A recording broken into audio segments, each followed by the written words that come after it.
Dirk. 20 minutes for lunch. What are you trying to do, impress the boss? I bought a birthday present for my mother. I'm trying to hide it before she comes out of the bag.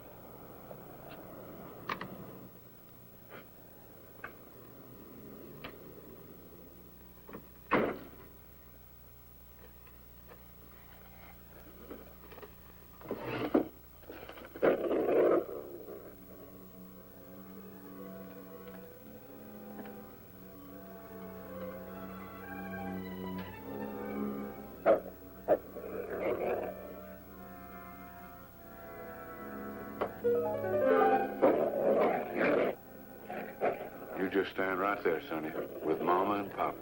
In God's name, take Dorothy, says. Take what you want. Take everything, but call up the dog. Shut up and stand still.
Sergeant. Just about 1:30. I was right about here when the car comes zooming out at me. Did you get a good look at the driver?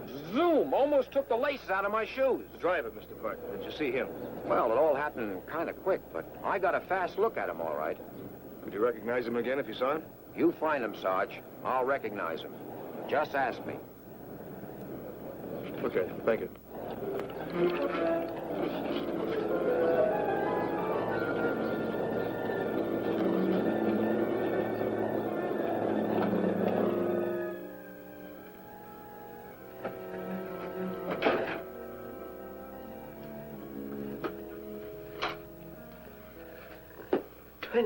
Years old. So young. And a good son, Sergeant. Margaret, please. A robber's bullet. You must find that murder, Sergeant. We'll need your help. Anything.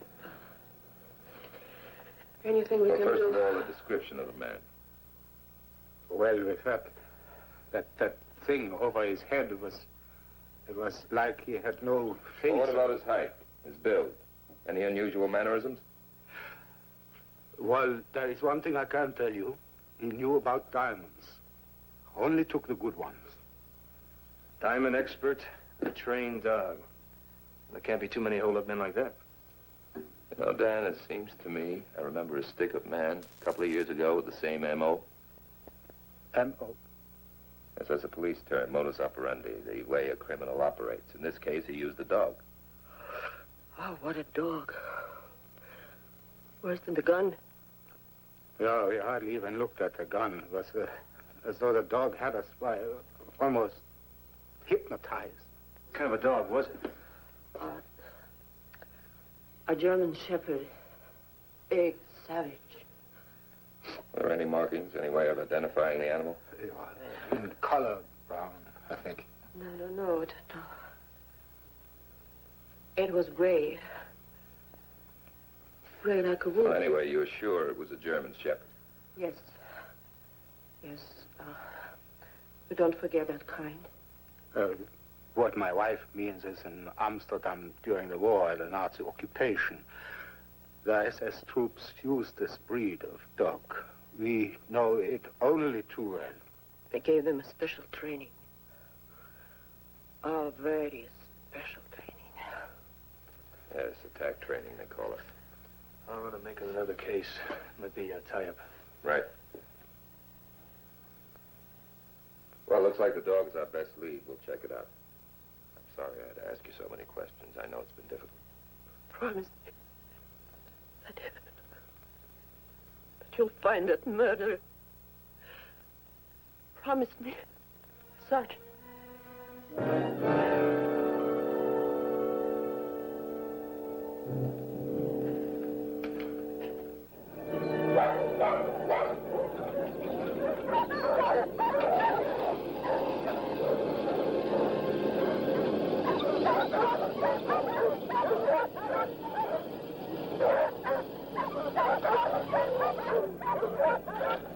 Yes, gentlemen. What can I do for you? Well, we're looking for a particular German Shepherd. Full grown, probably had attack training. Gee, I'm afraid I can't help you. I got about 3 customers with shepherds. I know a couple more around here. Puppies, though, mostly. And none with attack training. Thanks a lot. Say, you could try the Ritter kennels over in the valley. They specialize in German shepherds. Ritter. Yeah. Thank you.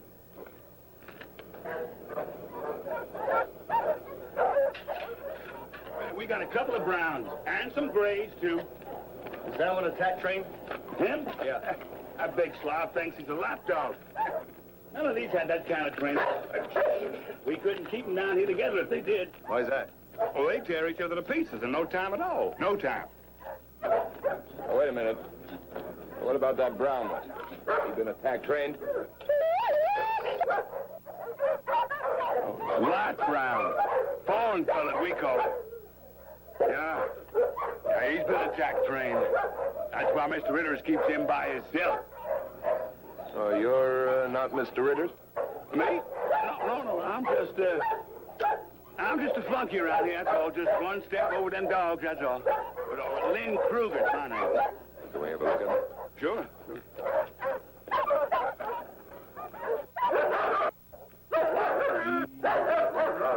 Easy boy. Easy boy. I get along with him better than anybody I know. And vice versa. Down, boy. I told him everything he knows. See your dog? Nope. He's just a boarder. Been here about 6 weeks or so. Who's the owner? Some big shot movie producer. I believe he's making a picture in Europe. That dog been off the premises in the last couple of days? No. He ain't left his run since the day he come here. Do you mind telling me what this is all about? Yeah, a dog like this was used in a holdup yesterday. He kept the victims from moving. What? Well, there's a new idea. Not as new as you think.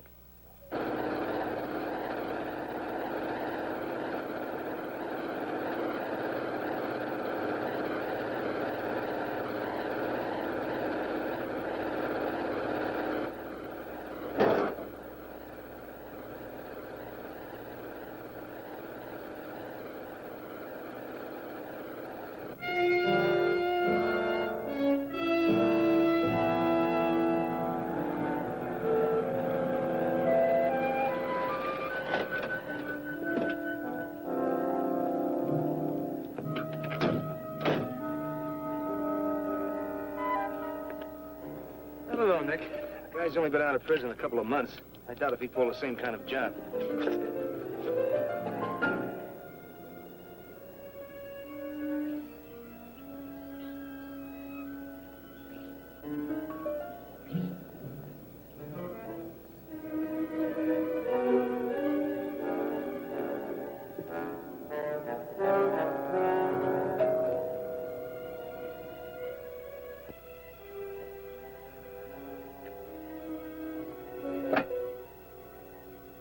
Janeway, we're police officers. Is your husband at home? Not yet. He's working. Is anything wrong? Well, we just want to ask him some routine questions. Can we come in?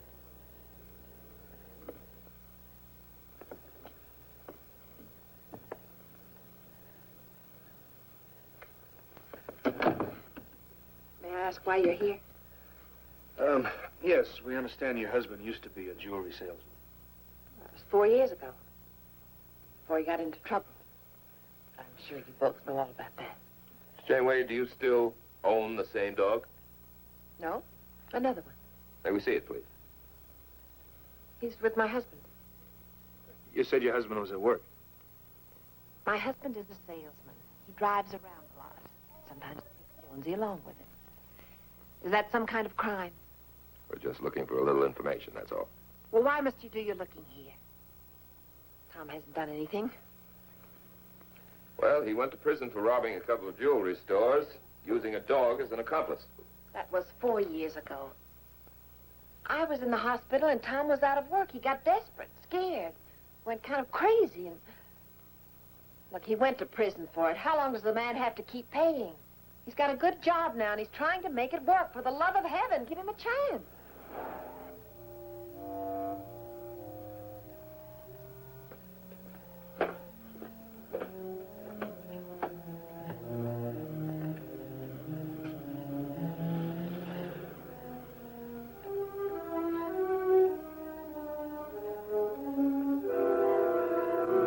Stay! Well-trained dog. How long have you had him? Since Tom got out of prison. Come on, boy.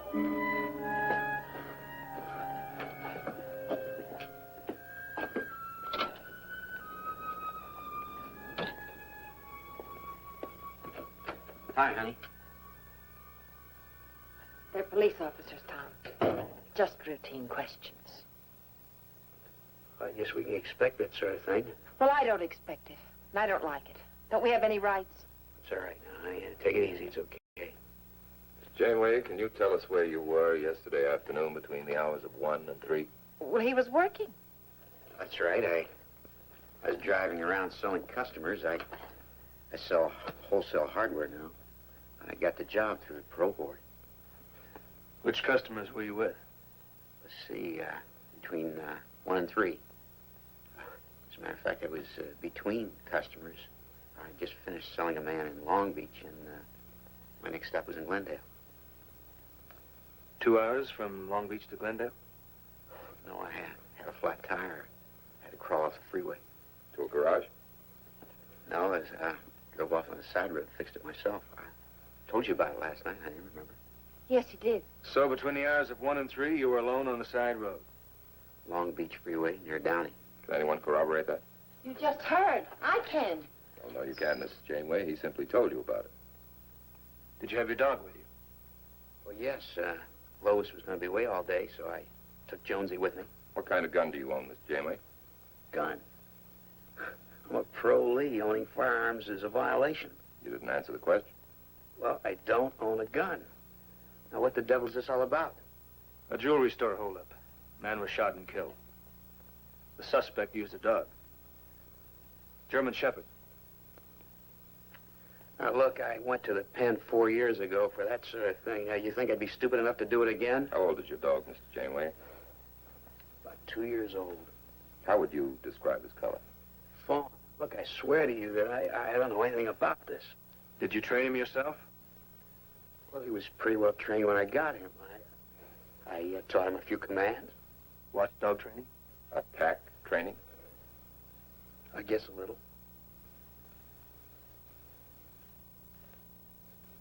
You'd better come down to headquarters. What for? Why should he? More questions, and bring the dog along with you. You haven't got any right to do this. He hasn't done anything wrong. Ask anybody. Let's go.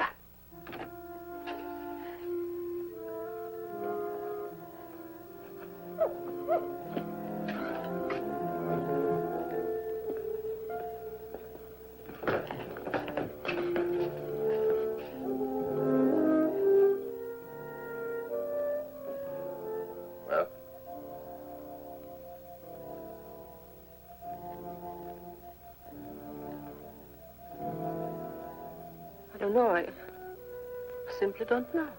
Well, with the mask, it's impossible to tell. Now, boy. That's the one. Yeah. Yeah, that's him. Number 3. Number 3, step forward. Take off your mask.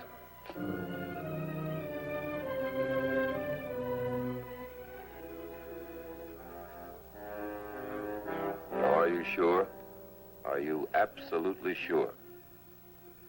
Dog. How could I forget that terrible dog? You told us the dog was gray. Yeah, but I said it was brown.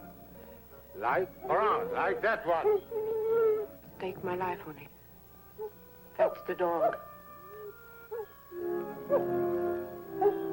That's the man.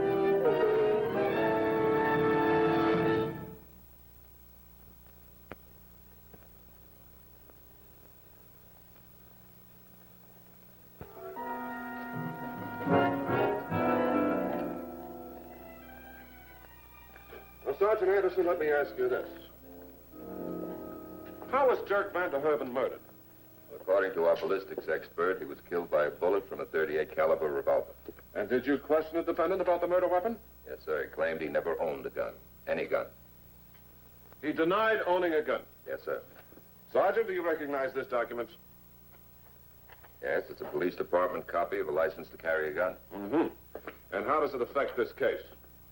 Well, it states that a .38 caliber revolver was registered to Thomas Janeway in June 1957. Sergeant? Will you tell the court, please, where the getaway car was found? About 3 miles from the jewelry store. And what did you learn about that car, Sergeant? Well, we learned that it was a stolen car, and the lab men found dog hairs in the back seat. They matched perfectly with Mr. Janeway's dog. And was there anything else? Yes, the window washer, Mr. Luke Parton, identified the car as the one used by the murder suspect. Sure. I saw the man at the wheel. That's him over there. Thomas Janeway. The man kills your son. You don't forget him that quickly. Even in my sleep, I hear his voice. And have you heard his voice in this courtroom, Mr. Van der Herven? Yeah, I have. His voice. The man on trial. Him. I'd recognize him any place. He murdered my son.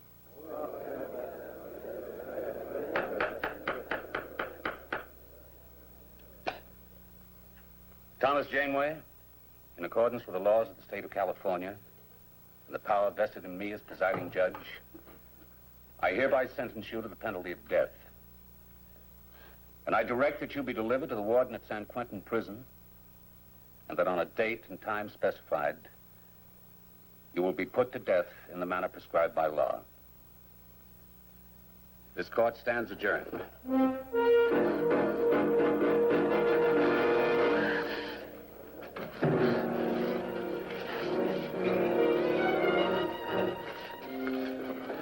My husband's not a murderer. You are.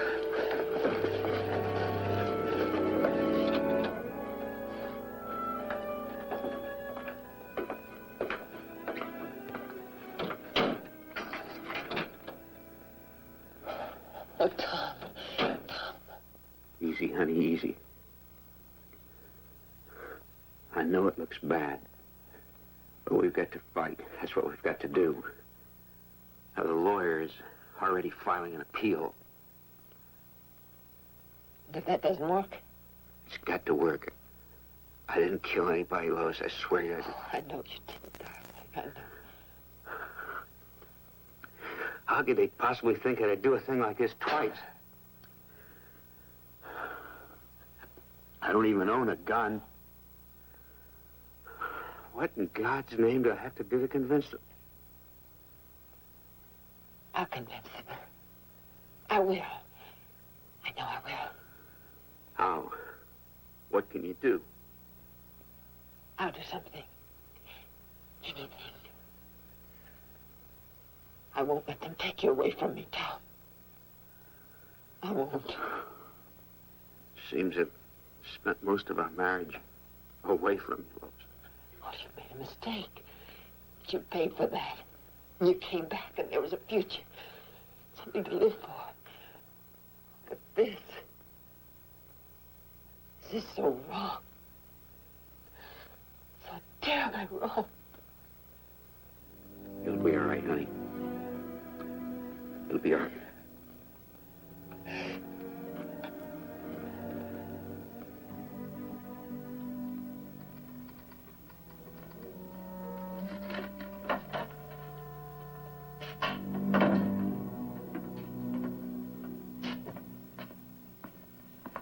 Nick? Yeah? Where's Kirby? Gone steady with a shoplifter. Hasn't he booked her yet? Oh, she's beautiful. He'd like to tail her for another day or so. Your plan, Sergeant? I can see that no matter what they are, I'd better cancel them. Yeah, check this out, will you? Orange Street Motel. Some guy ran his car into the pool. He isn't even registered there.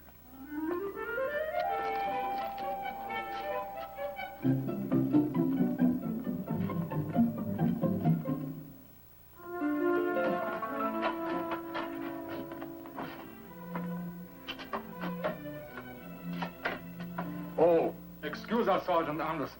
Good morning. Show him the letter, Otto. All through the night, sir. Every hour that woman had us on the telephone. Calling us murderers, killers, Oh. liars. And now this. By special delivery this morning, read it for yourself. Your lies have condemned an innocent man to death. Murdering my husband won't bring back your son.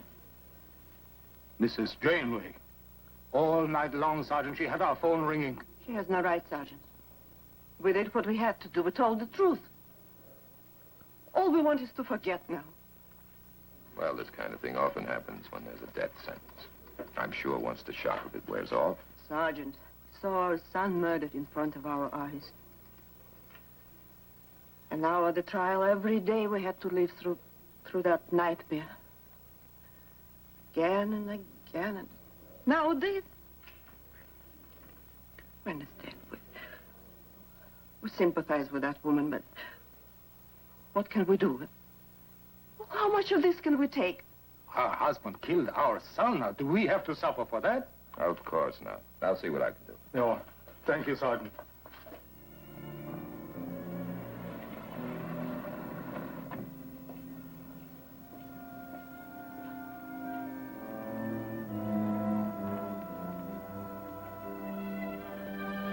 Don't you ever quit, Sergeant? I was here earlier, Mrs. Janeway. You weren't home. Am I required to report to the police? No, but what you're doing can cause a lot of trouble. Just for the record, I've been out looking for a job. And it's funny, nobody wants to hire the wife of a murderer. Miss Janeway, this letter you wrote to the Vanderhooven. Well, they didn't waste any time filing their complaints to the police, did they? Where do I go to register my complaint, Sergeant? Those people lied on the witness stand. That's simply your opinion. It gives you no right to persecute them. How can they be so sure it was Tom? They were frightened by the gun, frightened by the dog. Their son was killed. The man's face was covered. How could anyone be that sure? It wasn't only their testimony that convicted him. Oh, no. That's right. It was yours, too. All that business about the gun. He told me he had no gun. He bought that gun before I even knew him. When he first went into the jewelry business, he got rid of it years ago. But the jury wouldn't believe that. They couldn't wait to convict him. The evidence against him was conclusive. The evidence? Tom wasn't convicted on the evidence. It was his record that did it. He used a dog once, years ago, so naturally he couldn't wait to get out and do it again. Ex-convicts are always guilty, aren't they? Mrs. Janeway, your husband has a good lawyer. His case is up for appeal right now, if there's any question about the verdict. My husband's condemned to die. I don't have time to fight by the rules anymore. Maybe you're some kind of machine. Man's life doesn't mean anything to you. But I love my husband. And I intend to fight. Every way I know. No holds barred.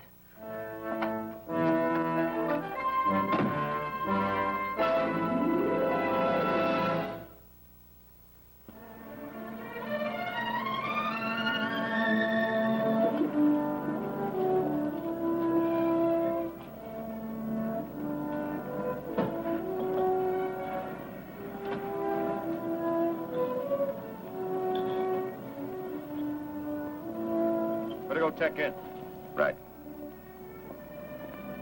Let me have a hamburger, Tony, and coffee.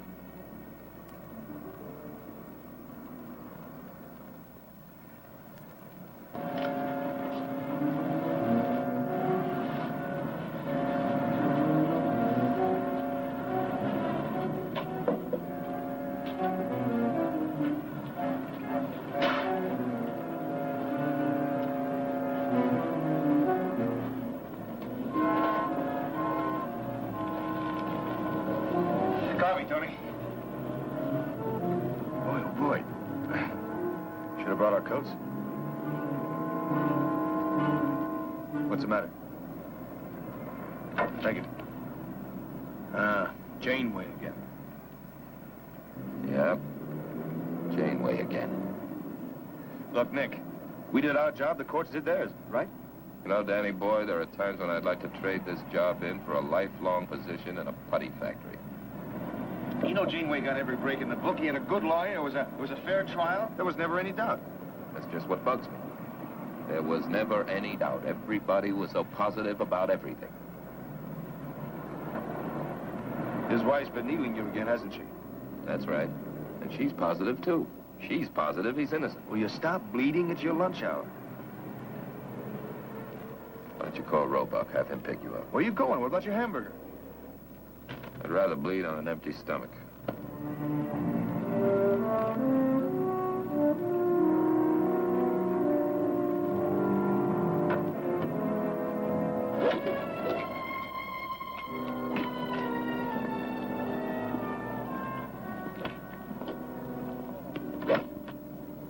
Nice shot, Jerry. Oh, it's you? Yeah, your secretary said you'd be here. Yeah, well, I do this for relaxation once in a blue moon to get away from office cares and from cops who want to check in the closed cases. Look, Jerry, like I told you on the phone, When I hung up on you, you mean? the man is scheduled to die in a couple of weeks. Nick, I already told you. The DA's office is short-handed. We can't even keep up with the current stuff. Janeway's attorney is the one to look into clemency or an application for retrial or anything like that. His wife is the only one who's still fighting. You're telling me. Oh, I admit she's not very tactful. Not tactful. She's a blooming nuisance. Nick, every murderer who ever went to the death house has a wife, a mother, a sister, or a girlfriend who says he couldn't have done it. Come on, you know me. Why, I'd move heaven and earth to get Janeway a new trial if it was a matter of perjury or violation of civil rights. It's not that, Jerry. It's all that stuff we dug up for you that worries me. Oh, great. Miraculous. We got a cop on the force that knows more about the rules of evidence than the Supreme Court of the state. Now, look. Let me get back to my pitiful attempt to keep my body and spirit in working condition. Nick.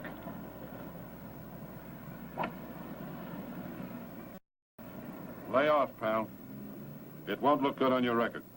What won't, Jerry? An official complaint.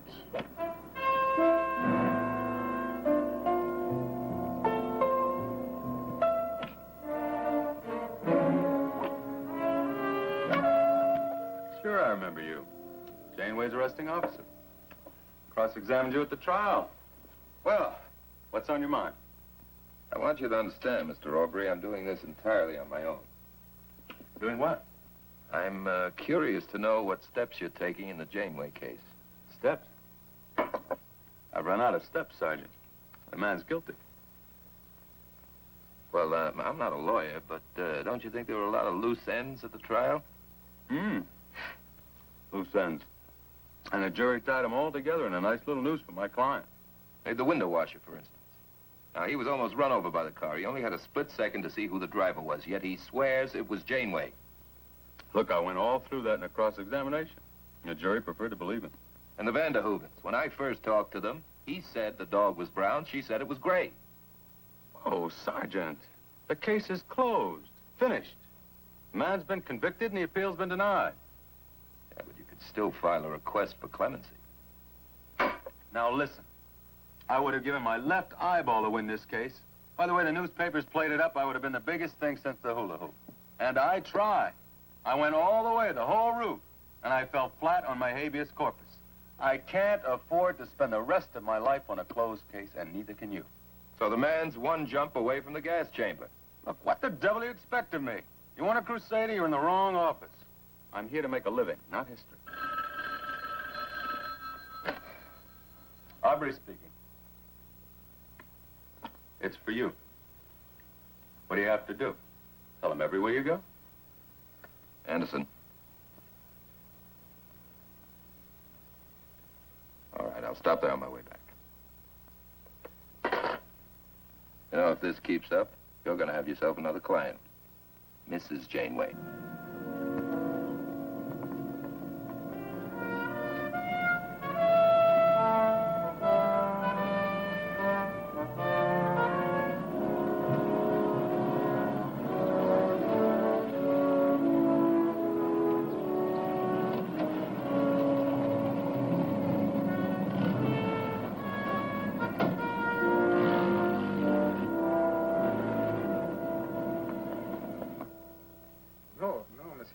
Actually, I find that that's not a difficult thing at all, really.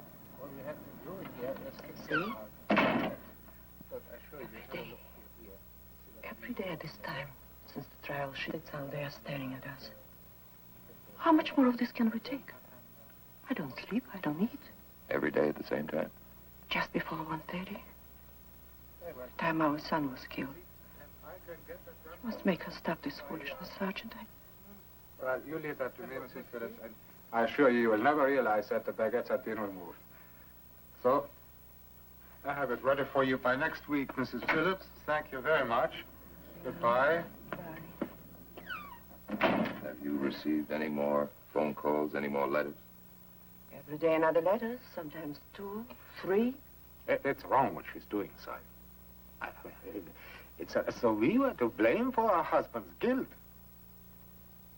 Get rid of her, please. Hmm? I'll do what I can.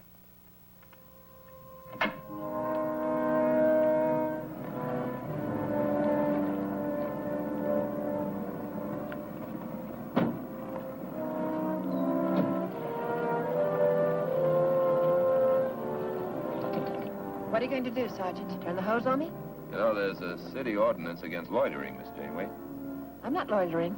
I'm here for a specific purpose.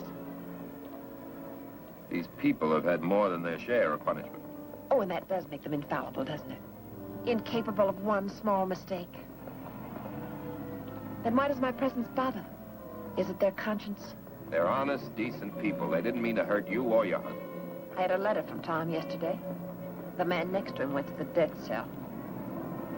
The ink is blotted. Even his handwriting's different. Here, take it. Show this to your honest, decent people. Did you see that? What? Now, do me a favor. Take your car, drive around the corner, and come out this alley. Go ahead, do as I say.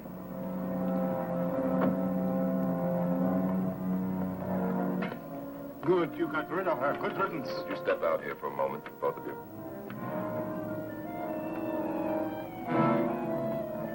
Follow me, please.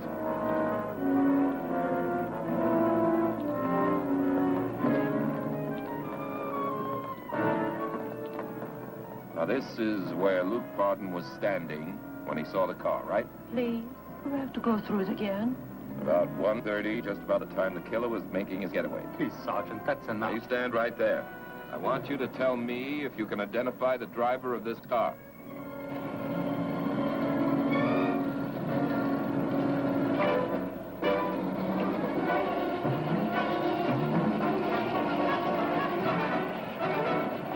Don't turn around. Now, who was at the wheel? Well, it was Mrs. Janeway's car.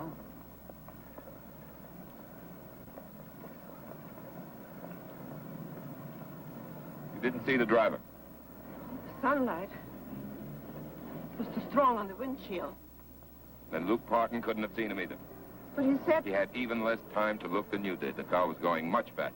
Well, do you think perhaps that Luke lied? No, Luke would never lie over a thing like that. You know what the word suggestible means? Well, he may have been a little too eager to identify somebody, a little too eager to name the killer. And you might have done the same thing. Well, Mrs. Janeway, we admit that we are not perfect, but in the excitement, the confusion, sometimes an honest mistake. We made no mistake. Janeway killed our son. But, Mother, We said it in the courtroom. We say it now. Are you that hungry for revenge? Take her away from you, Sergeant. And keep her away. An honest mistake. Isn't that what you said, Mr. Vanderhooven? Well, Luke Parton might have made one. And you might have made one. We made no mistake. Now that's enough. I don't want to talk about it anymore. I don't say anything. No. Nothing. Mr. Vanderhooven. No more. Nothing. Don't let Tom die, Sergeant. Not for that. Not for an honest mistake.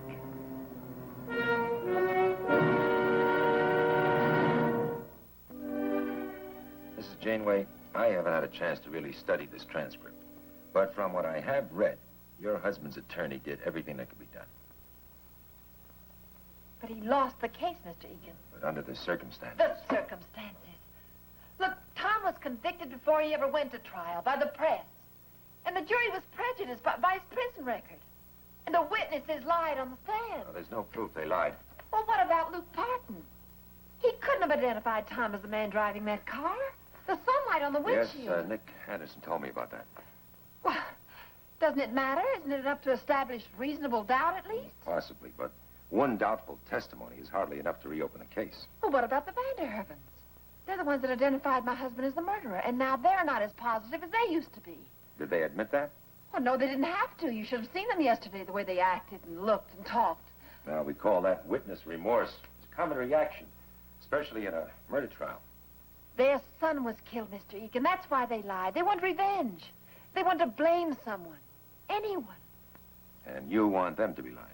Look, Tom's going to die because of their lies. And he's innocent. Won't you help us, Mr. Egan? Mrs. Janeway, I've waged a private war for years against the gas chamber. If I thought there was a chance to help your husband... I see. Well, I'm sorry to have taken up so much of your time. Yes? Oh, sure. Send him in. Mrs. Janeway, Sergeant Anderson is here. About your husband's case. Yes, he's been here before. It didn't seem to do much good. Janeway? John, take a look at this. Just came off the wire. Is it something about Tom? Yes, it is. There was another jewelry store robbery in Glendale. Man used a German Shepherd. Same M.O. as your husband. Mrs. Janeway? Would you mind leaving that transcript here? No promises, no commitments. I'd just like to study the case more carefully.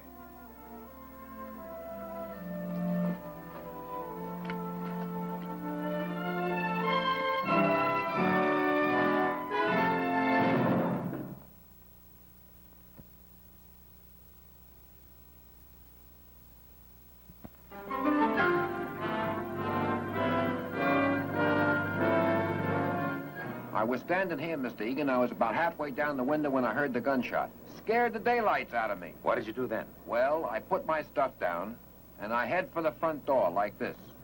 Kind of careful like, you know. Then I heard the getaway car coming down the alley. You knew it was a getaway car? Well, not exactly, but it ain't often a car zooms through the alley like that. Anyway, I turn, and I run for the alley. I get about here, and the car comes. Hey! Mr. Parton, who's driving that car? What is this? Describe the driver, Mr. Parton. Well, it looked like a prowl car. Sure, the driver was a policeman. A policeman? Yeah. Uniformed? Plain clothes? Plain clothes. Anyone you know? Maybe it was that Sergeant Anderson. Nick?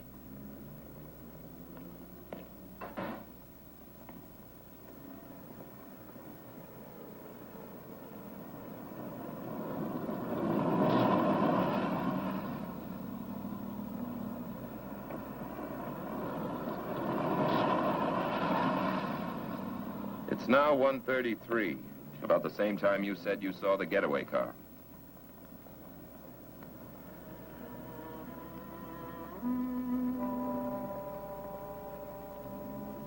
You and I, Mr. Pardon, have some work to do.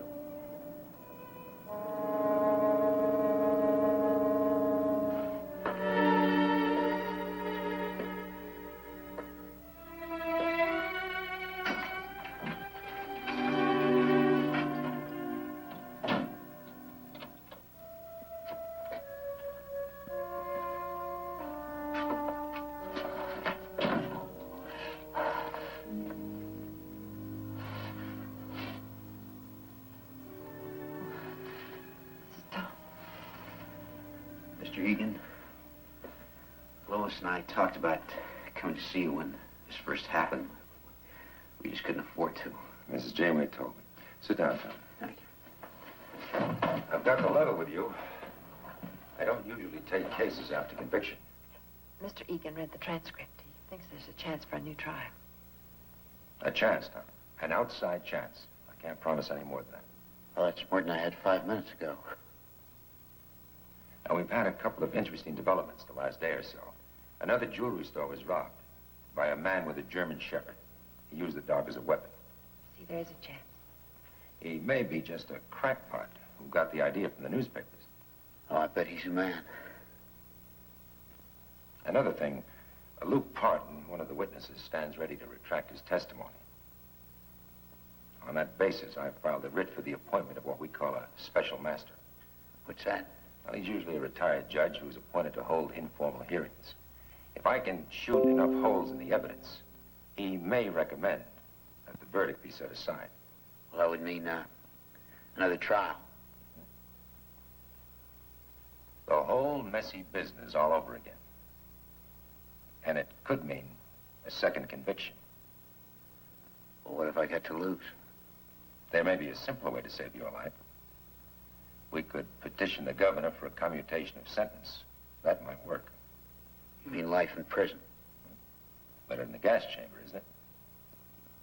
I don't want to spend my life here for something I didn't do. I didn't kill anybody, and Mr. Egan, I swear to you, I want out of this place. All the way out. Lois? Tom's my husband, Mr. Egan.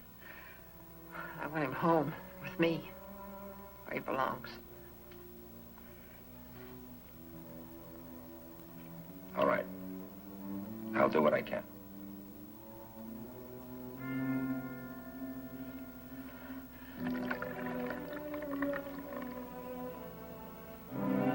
Thank you, Mr. Richardson.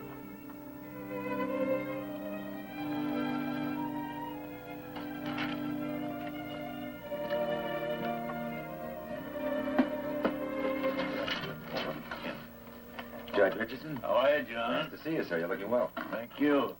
Pretty good. Better show a real cause on your writ for retrial, Irish. Otherwise, I'll ask the police department to pin Nick Anderson's ears back. Mr. Egan, why are they holding it here?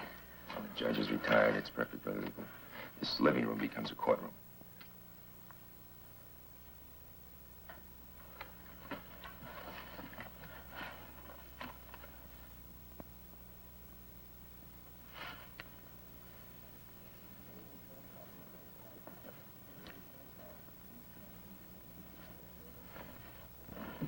Well, I think we're ready to begin. Millie, dear, just leave the coffee and let the people help themselves.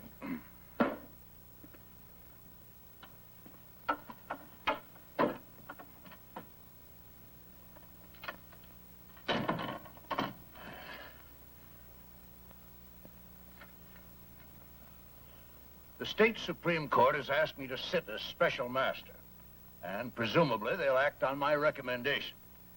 You may proceed, Mr. Egan. Your Honor, 4 years ago, Thomas Janeway, the defendant, was convicted on a charge of robbery. He employed a unique modus operandi involving the use of a trained dog who held his victims at bay. When Mr. Janeway was arrested on this current charge, his previous crime was widely publicized by newspapers, radio, and television. I submit these newspaper clippings in evidence. The dog bandit returns. Is the canine con a killer, too? Killer's accomplice has a wet nose, and so on. I also have tape recordings of local broadcasters and network comedians to offer in evidence. I maintain, Your Honor, that this sensational publicity prevented Thomas Janeway from having a just and fair trial.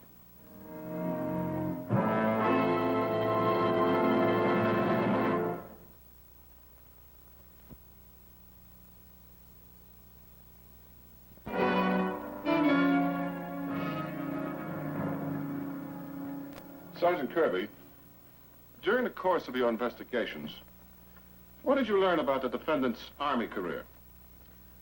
He served in Korea with the K-9 section of the Quartermaster Corps. And in what capacity?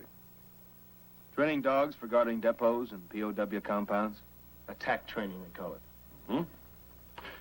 Now, Sergeant, at the time of his arrest, did Mr. Janeway own a dog? Yes, he did.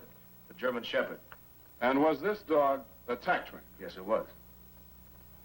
Thank you, Sergeant. That's all. Oh, one more thing, Sergeant. As I recall, the murder weapon in this case was a .38 revolver. Did Mr. Janeway ever own a gun of that caliber?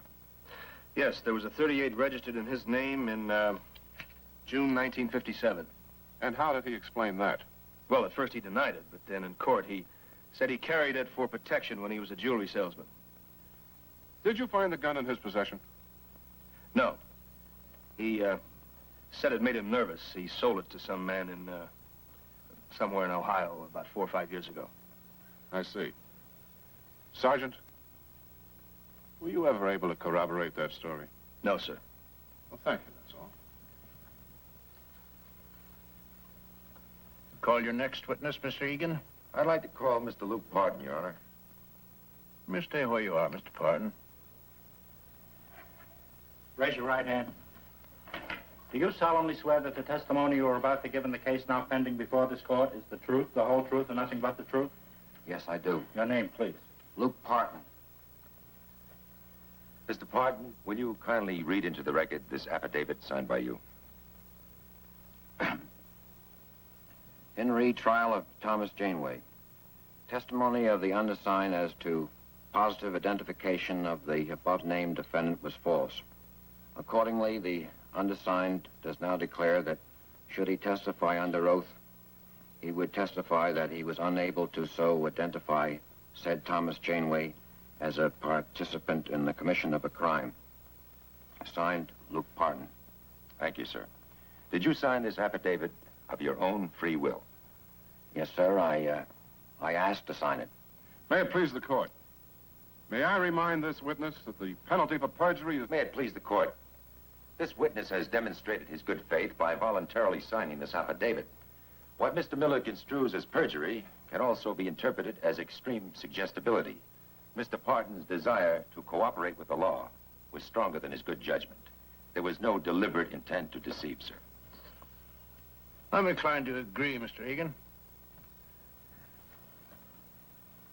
Have any questions, Mr. Miller? Yes, I have, Your Honor.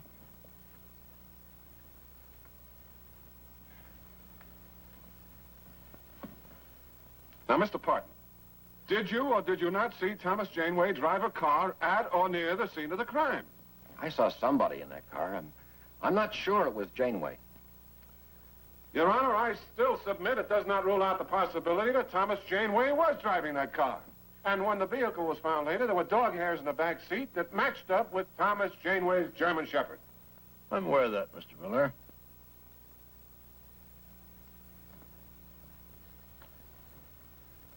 Mr. Egan? I call Martha Vanderhooven, sir. Rise, please. Raise your right hand. Do you solemnly swear that the testimony you are about to give in the case now pending before this court is the truth, the whole truth, and nothing but the truth? I do. Your name, please. Martha Vanderhoeven. Please be seated. Mrs. Vanderhooven, I understand you and your family had a difficult time in Europe during the war. My son was born in a concentration camp. Must have been a terrifying experience. You escaped from that camp, didn't you? Yes, we escaped. Otto and Dirk and I. Then we came to the United States to give our son a good life. Now he's dead. I'm sorry. After what you've been through, you've a right to be bitter. I've no bitterness. Only regret. Regret that a good boy is dead, while his murderer is still alive. This murderer, he held you at bay with a gun and a trained dog. A horrible experience. It was a nightmare. Mrs. Vanderhooven, I know how difficult this is for you, but I must ask you to describe the man who murdered your son. Again? How many times must I live through it? The defendant's life is at stake here, Mrs. Vanderhooven. He must be given every opportunity to... His life. How about my son's life? What opportunity did he have? The witness will please answer the question. Once again, would you describe the man who murdered your son?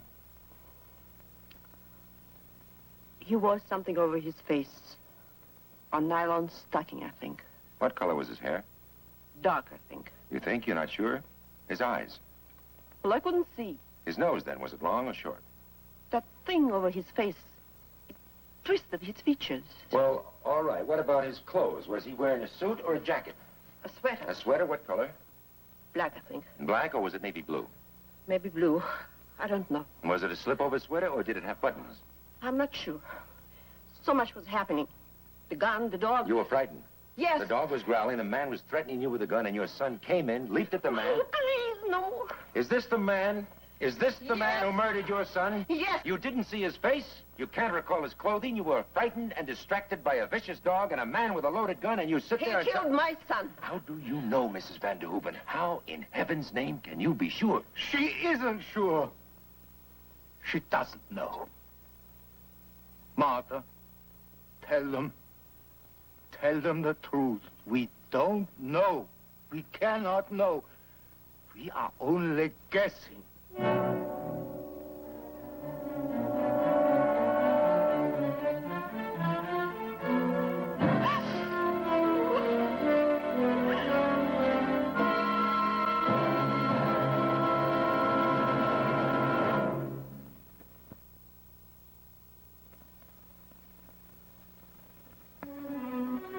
Now look, Roebuck, forget the pawn shops. They've been covered. Concentrate on the fence. I don't care which ones, any of them, all of them.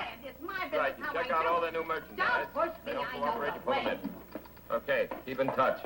Listen, Sergeant. Well, hello, Molly. I was in Sam's pawn shop hawking the family jewels. Since when is that a crime against society? This bracelet, Nick, was last seen at that jewelry store in Glendale. Oh, the guy with the dog. Yeah. Where'd you get this, Molly? A gift. From a dog I know. Now, Molly, a jewelry store was broken into a couple of days ago. This may be one of the stolen articles. So that pawnbroker blew the whistle, huh? Next time I take my business around the corner. Now, the man who gave you this is probably a thief, and he's also probably a murderer. A murderer, huh? He told me that was a present, because he liked me. What's his name, Molly? Well, he ain't gonna like me if I tell you what his name... We'll like you. You know, you were nicer when you were on the Vice Squad. Come on, Molly.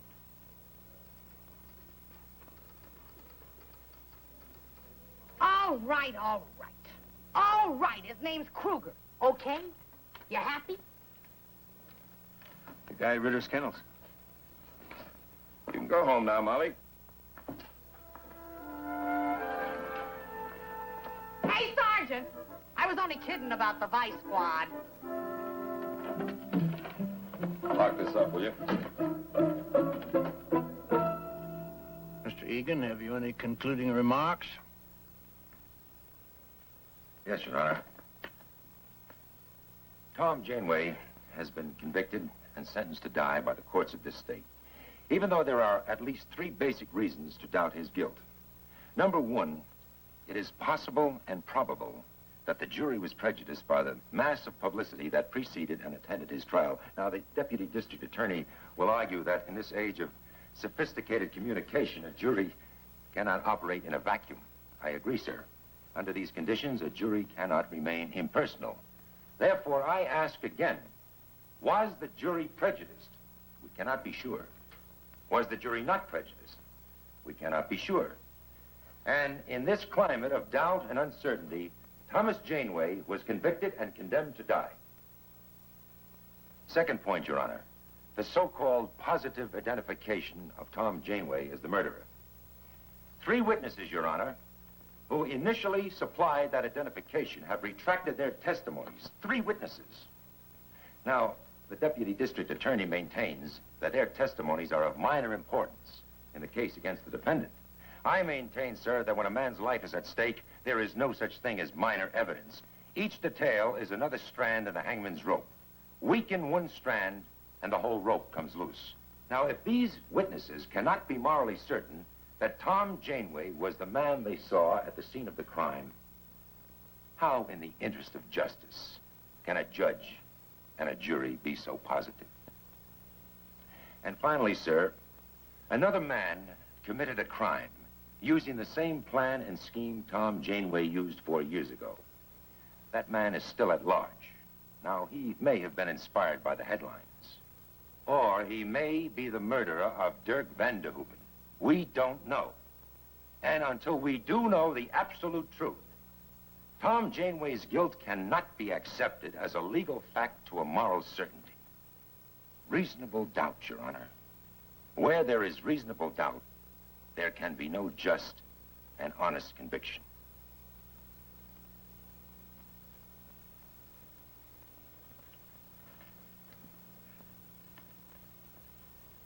Mr. Egan, I deeply respect your motives in striving to reopen this case.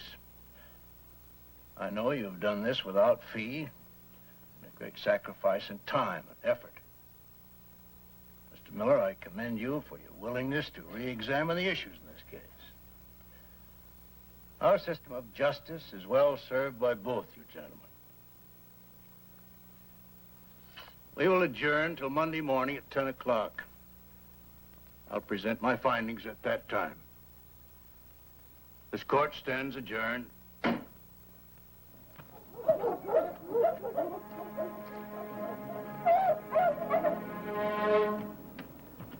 the baby, it's my baby. My baby. Here we go, baby. Over here. Oop, oop. Easy, boy. Easy, baby. Easy, baby. I can't leave you behind, baby. Ooh, easy, baby. Here we go, baby.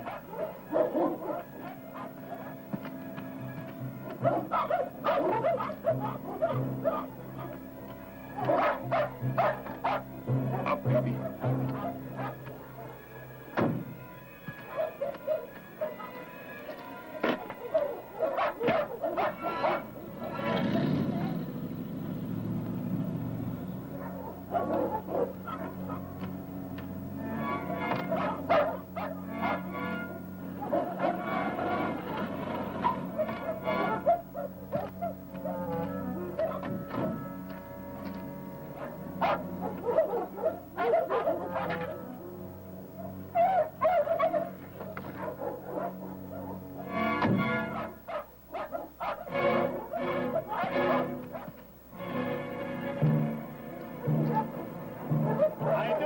How you doing? We'd like a few words with you. Sure thing. Well, I heard that you caught that guy you was looking for. Read about the trial in the papers. That's right. Now we're looking for somebody else. Oh? Well, anything I can do? You can come along with us. With you? Where? Headquarters for questioning. Now, wait a minute. Why me? I mean, well, we can talk about that on the way downtown. Now, let's do this the easy way, Kruger. Sure. Okay. I don't want no trouble. No trouble. Look, I left my jacket in the truck. Can I get it?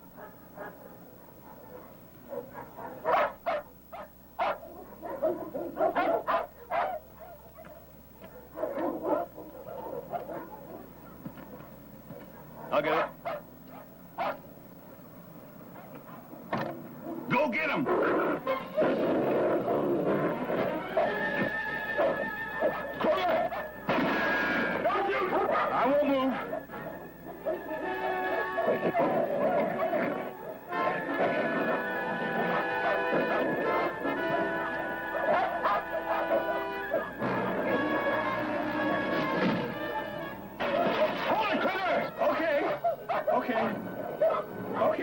Okay.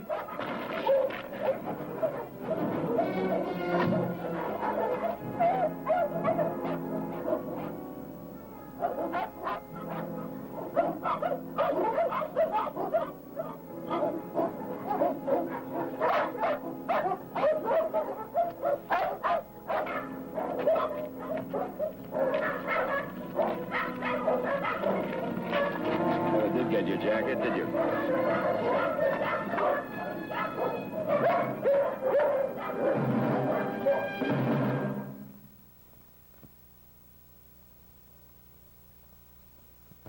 Now, look, I told you, and told you, and told you. Now, I never robbed no jewelry store. What about this bracelet? Okay, I admit it. I admit I give it to Molly, but I didn't steal it. Where'd you get it? Well, look, I told you. Tell me again. Now, look, Sarge, now, how many times do I have to tell you? Found these in your truck, Kruger. They were tucked away neatly in your upholstery. They match up. With what? The man you stole them from, the jeweler in Glendale. He identified them. That Vanderhooven job. Any of these baubles come from there? Now, wait a minute. Now, that was a murder. Now, I had nothing to do with that. I think you did. Now, look, I don't go around killing people. You own a gun? No. You used it in Glendale? No. Just the dog? No. No gun or no dog? No gun. Just the dog? No. Yes. Yes, the gun? No, just the dog. No gun, just the dog.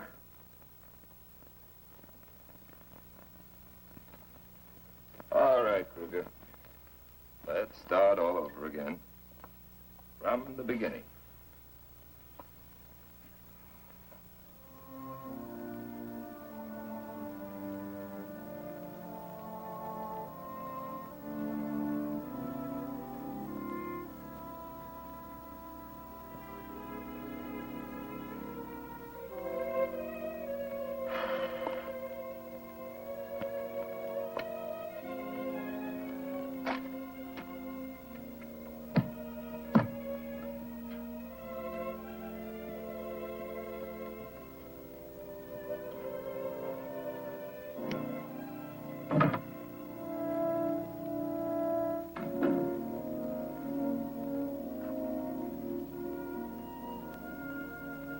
How long have you been here? About an hour. Why didn't you come in? I knew you were busy. I didn't want to disturb you. Come on in here.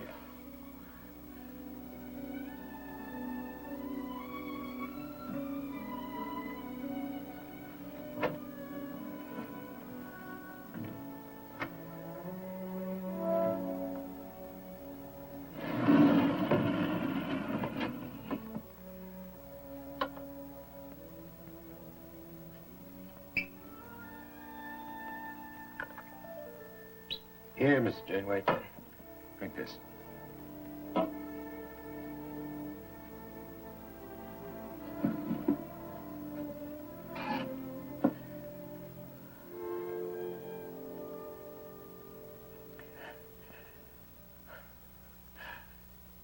Couldn't stand being alone. I just wanted to be near someone. It's a long time till Monday. That the only reason? When I got home from the hearing, I had a note from the landlord. He doesn't want the wife of a murderer for a tenant. Do you have a lease?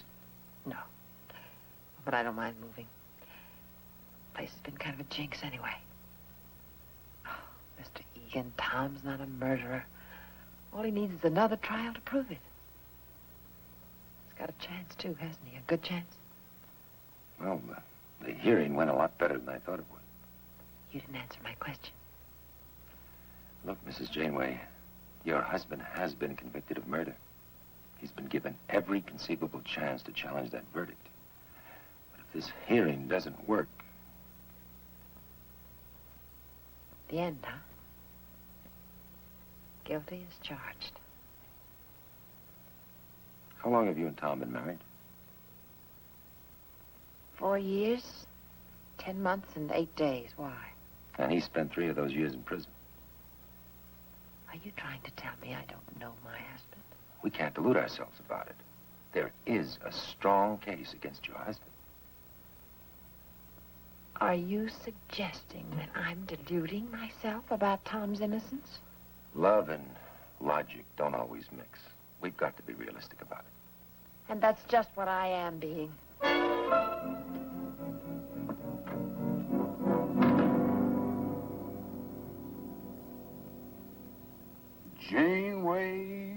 Janeway. All I kept reading about was Janeway. Big headlines about him and his German shepherd knocking over jewelry stores. Big deal. Next to my dog. Janeway's mutt belongs on a roll with mustard. Wanted to show him up, didn't you? Was easy. Like I said, all you need is a good dog and a lot of nerve. He kind of give you boys a hard time there for a while, didn't he?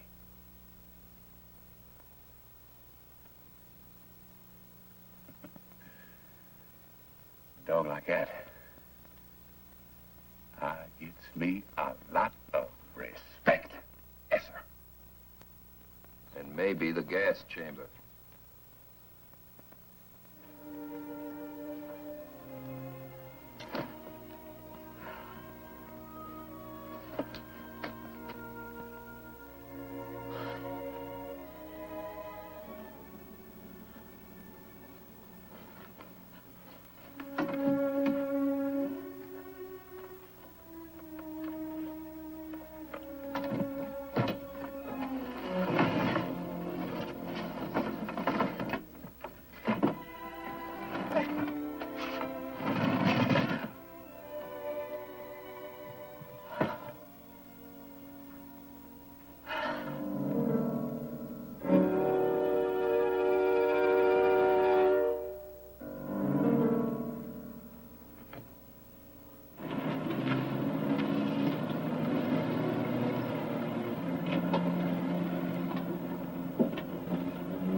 John Egan.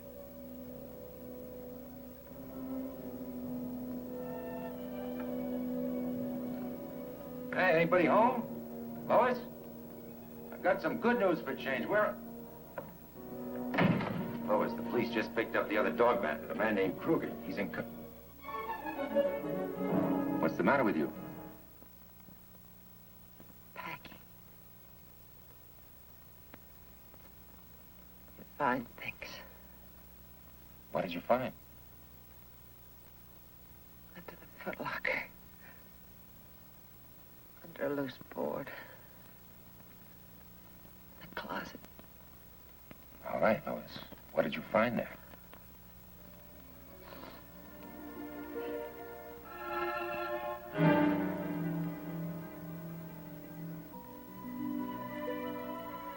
.38 caliber.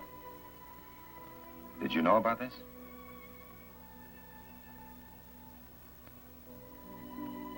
This could be the murder weapon. The one the police never found.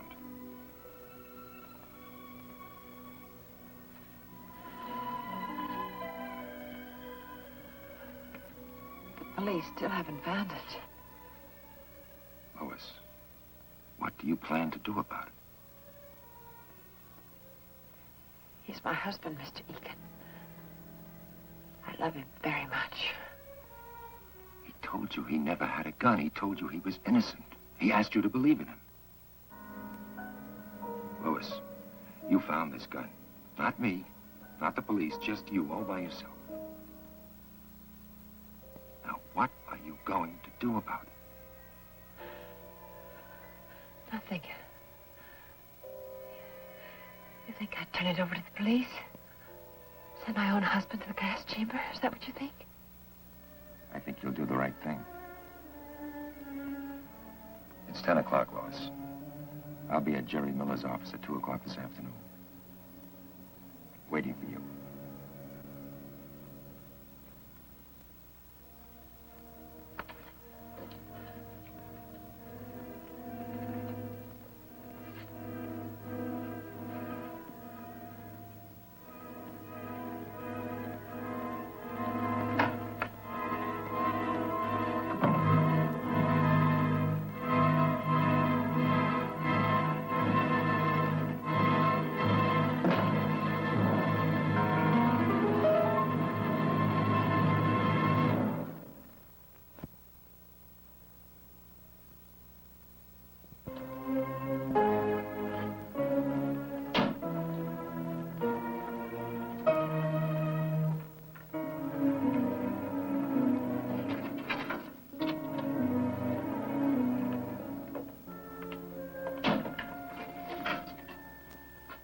Lois,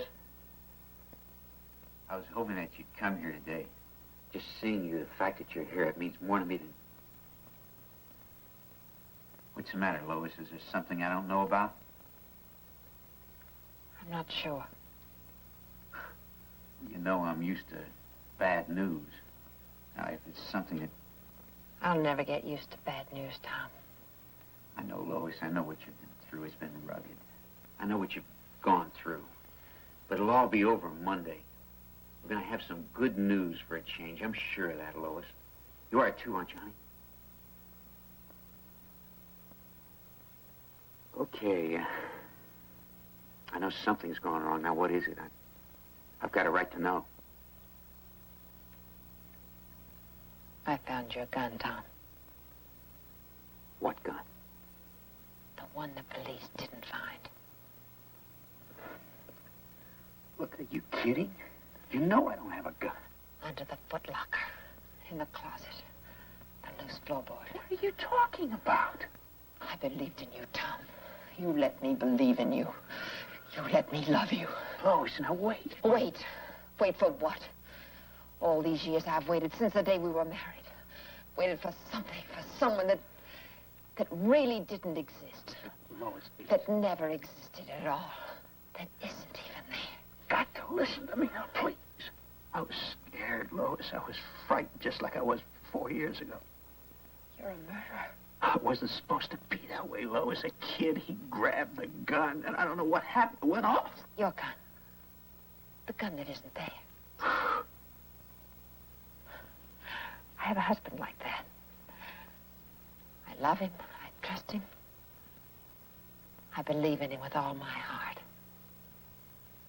But he just isn't there. He really isn't there at all. Lois, you're not going to tell him about the gun, are you? I don't know. I did it for you, Lois. You got to understand that everything I've ever done, I've done for you. I love you. You know that. And you love me. Love you? A thief? A liar? A killer? I couldn't love you. Not anymore. Never.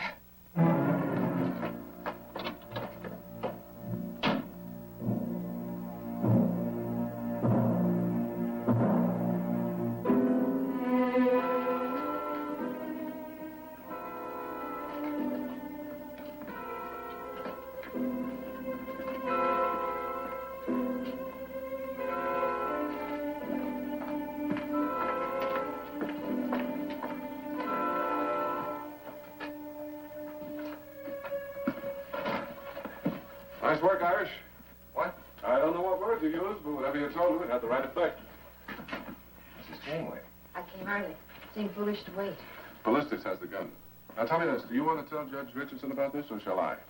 It's all yours, Jerry. On one condition. That Mr. Egan asked the governor to commute the sentence. Will you help Mr. Miller? I'll do everything I can. That's a promise. You want to know something, Counselor? That's a remarkable woman. Remarkable. Excuse me. Lois, You want Tom's sentence commuted for his sake or yours? Both. His life, my conscience. Your conscience should be in excellent shape. I don't know. Look at me.